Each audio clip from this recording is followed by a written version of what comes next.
भक्तों, कन्या पूजन नवरात्रि के 8वें या 9वें दिन किया जाने वाला एक पवित्र अनुष्ठान है, जिसमें छोटी अविवाहित कन्याओं को देवी दुर्गा का स्वरूप मानकर उनकी पूजा की जाती है। दोस्तों, अगर आप छोटी छोटी कन्याओं को देवी का स्वरूप मानते हैं, माता लक्ष्मी, काली, सरस्वती का रूप मानते हैं, तो वीडियो को लाइक जरूर करना करें। 10 वर्ष से कम उम्र की कन्या देवी का साक्षात स्वरूप होती है। तो शारदीय नवरात्रि में कन्या पूजन कब है, अष्टमी कब है, नवमी कब है, नवरात्रि में कन्या पूजन कैसे करें और क्या है कन्या पूजन का शुभ मुहूर्त।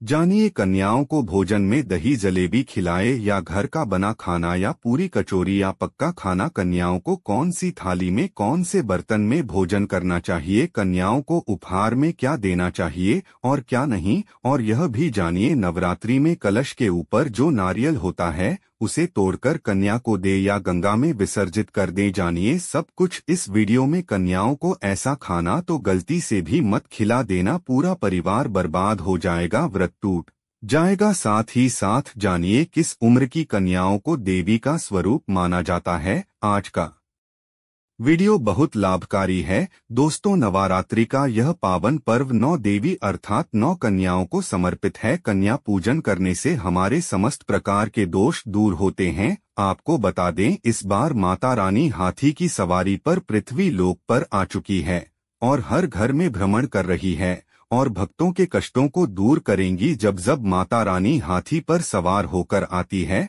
तब धरती पर फूल खिलते हैं और फसल अच्छी होती है तथा हरियाली की उत्पत्ति होती है और जीवन शुद्ध गंगा जल की तरह पवित्र हो जाता है। इस समय के नवरात्रि बहुत ही खूबसूरत, दुर्लभ और अत्यंत मंगलकारी माने जा रहे हैं। इस बार शारदीय नवरात्रि 22 सितंबर दिन सोमवार को शुरू होकर और इसका समापन 1 अक्टूबर दिन बुधवार को होगा। ऐसे में 2 अक्टूबर दिन गुरुवार को दुर्गा विसर्जन भी होगा। दोस्तों, नवरात्रि की अष्टमी और नवमी तिथि पर कन्या पूजन किया जाता है। इस बार महाअष्टमी तिथि 30 सितंबर दिन मंगलवार को पड़ रही है और अगर आप नवमी पर कन्या पूजन करना चाहते हैं तो नवमी है 1 अक्टूबर बुधवार को है। चलिए अब जानते हैं कन्या पूजन का शुभ मुहूर्त। शुभ मुहूर्त में कन्या पूजन करने से अलौकिक धन की प्राप्ति होती है, बल बुद्धि विद्या की प्राप्ति होती है, माता का आशीर्वाद विशेषकर भक्त जनों को प्राप्त होता है।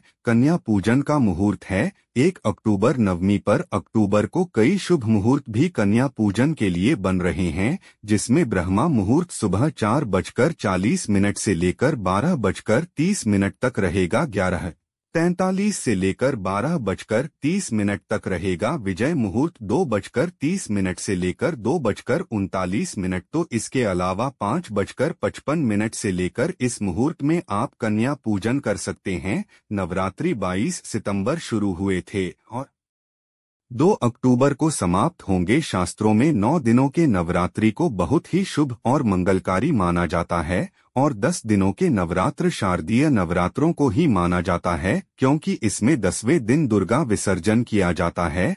जो लोग दुर्गा विसर्जन करते हैं तो उन्हें 10वें दिन भी व्रत का पालन अवश्य करना चाहिए और जो लोग दुर्गा विसर्जन नहीं करते, माता की स्थापना नहीं करते, तो उन्हें 9वें दिन कन्या पूजन करना चाहिए और 10वें दिन कन्या पूजन वालों करेंगे जिन्होंने विसर्जन के लिए माता की स्थापना की है। शास्त्रों के अनुसार नवरात्रि के दिनों में माता रानी का पूजन करने से, कन्या पूजन करने से तीनों देवी माँ काली, माँ सरस्वती, माता लक्ष्मी आपके पूरे परिवार को, व्रतधारी को अभय वरदान प्रदान करती है। साथ ही सच्चे हृदय कमल वाले व्यक्ति के सभी कष्टों का निवारण माता रानी करती है। माता शेरावाली की पूजा करने से, उपासना से विनम्रता का विकास होता है। नवरात्रि में माता रानी का व्रत और पूजन किया जाता है, लेकिन नवरात्रि के दौरान सबसे ज्यादा महत्व होता है कन्या पूजन का। कन्या रानी का, कन्या हर घर में होती है। कन्या देवी है, कन्या संसार को चलाने वाली, प्रकृति की सबसे अनमोल कहे जाने वाली विशेष देवी होती है। 9 देवियों का इनमें वास होता है। खासकर माता काली, माता सरस्वती, माता लक्ष्मी का वास होता है। इन्हें सताना नहीं चाहिए, सच्चे प्रेम भाव से पूजा आराधना और उनकी सेवा करनी चाहिए, इनको खुश रखना चाहिए। इसीलिए शास्त्रों में कन्या पूजन का विधान है। दोस्तों, माना जाता है कि व्रत और उपासना से माता रानी इतना प्रसन्न नहीं होती है जितना कि कन्या पूजन से होती है। नवरात्रि में छोटी छोटी कन्याओं को माता रानी का स्वरूप माना जाता है। कन्याओं को भोग लगाया जाता है, उन्हें प्रसन्न किया जाता है और बदले में आशीर्वाद मांगा जाता है। कन्याओं को प्रसन्न करने के लिए गिफ्ट आदि उपहार दिए जाते हैं। माना जाता है कि अगर कन्याओं को कोई भेंट दी जाए और वह खुशी खुशी से स्वीकार कर ले तो इसका मतलब है कि माता रानी अर्थात माता वैष्णो ने वह भेंट स्वीकार कर ली है। जिन पर कन्याएं प्रसन्न होती है तो समझो उन्हें माता रानी का आशीर्वाद मिल गया और माता रानी की कृपा से उन्हें मुंह मांगा वरदान प्राप्त होता है। नवरात्रि में 2 साल से लेकर 9 साल तक की कन्याओं का पूजन होना चाहिए। अष्टमी अथवा नवमी में कन्याओं के पैर धोकर उन्हें भोजन कराना, उपहार आदि देना श्रेष्ठ माना जाता है। दोस्तों, कैसे करें कन्याओं का स्वागत? कन्या जब आपके घर आए तब सभी के पैरों को दूध और पानी से उनके पैरों को धुलना चाहिए। यदि यह कार्य कोई पुरुष करे तो अतिश्रेष्ठ है। पुरुषों को यदि अपने पाप कम करना है तो कन्याओं के चरण अवश्य धुलना चाहिए। फिर उसके बाद कन्याओं को किसी साफ जगह पर जमीन पर कपड़ा बिछाकर बैठना चाहिए। कपड़ा गंदा नहीं होना चाहिए। अक्सर लोग गंदा कपड़ा ही बिछा देते हैं, इससे आपका व्रत टूट सकता है। उनके माथे पर अक्सर फूल और कुमकुम लगाना चाहिए। फिर उसके बाद भोजन ग्रहण करवाना चाहिए। लेकिन हमेशा याद रहे, कन्याओं की थाली में 3 पूरियां कभी ना रखें, इसे शुभ नहीं माना जाता। 3 पूरियां तथा 3 रोटियां मरने वाले व्यक्ति के लिए निकाली जाती है और जेल में कैदियों के लिए निकाली जाती है। लेकिन 1-2 करके पूरियां दे सकते हैं, इससे 3 संख्या बढ़ जाती है। दोस्तों, कन्याओं को खाना खिलाने के बाद अंत में कन्याओं के सर पर लाल चुनरी उड़ाना चाहिए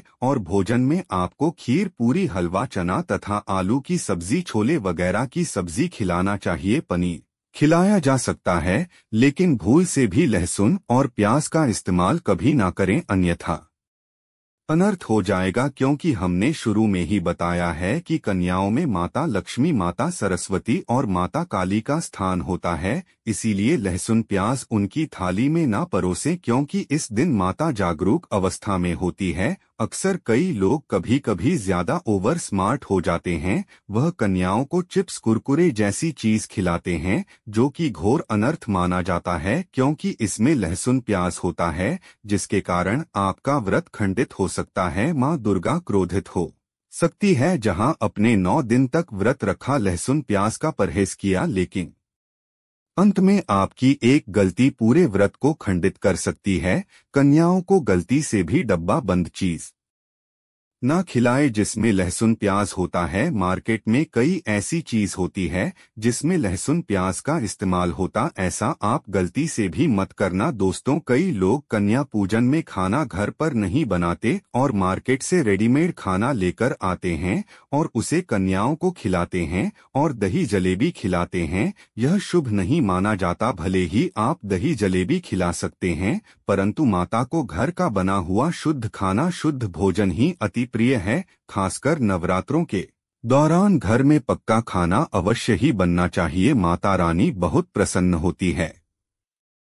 घर का बना हुआ पक्का खाना ही कन्याओं को खिलाना चाहिए। हमेशा याद रखें, कन्याओं को प्लास्टिक के बने दोने में खाना नहीं खिलाना चाहिए। ऐसे बर्तन पूजा पाठ के लिए अशुद्ध होते हैं। कन्याओं को स्टील के बने बर्तनों में या फिर पत्ते के में बर्तनों में ही भोजन खिलाना चाहिए। मार्केट में पत्ते मिलते हैं और पत्तों की बनी जो थाली होती है बहुत सस्ती मिलती है। 5 रुपए 10 रुपए में बड़ी आसानी से मिल जाती है, बहुत शुभ मान जाते हैं। पत्तों के बर्तन जो प्लास्टिक के बर्तन होते हैं उससे तो सस्ते ही मिलते हैं। पत्तों के बर्तन शुभ और मंगलकारी माने जाते हैं। देवता इसी में भोजन ग्रहण करते हैं। दोस्तों, भोजन करने के बाद कन्याओं की थाली में एक लौंग जरूर रखना चाहिए, क्योंकि लौंग देवी शक्ति और मां दुर्गा को अति प्रिय है। लौंग में नवदुर्गा का वास होता। इन 9 दिनों में माता रानी को लौंग का भोग भी लगाया जाता है, इसीलिए कन्याओं की थाली में चुपचाप एक लौंग जरूर रखें। आपका भाग्य चमक जाएगा। माता लक्ष्मी आपके जीवन में धन की कोई भी कमी नहीं होने देगी। अब आपको बता दें कन्याओं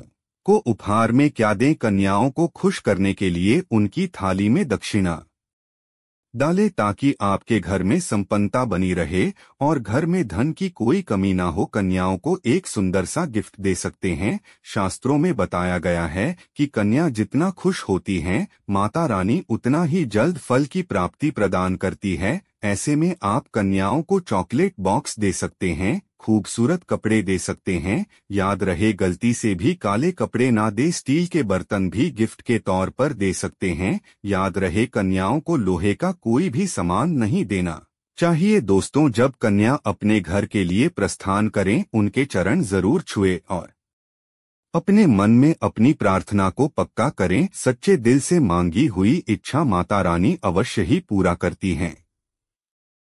वीडियो को एक लाइक करें और कमेंट में जय माता रानी लिखें।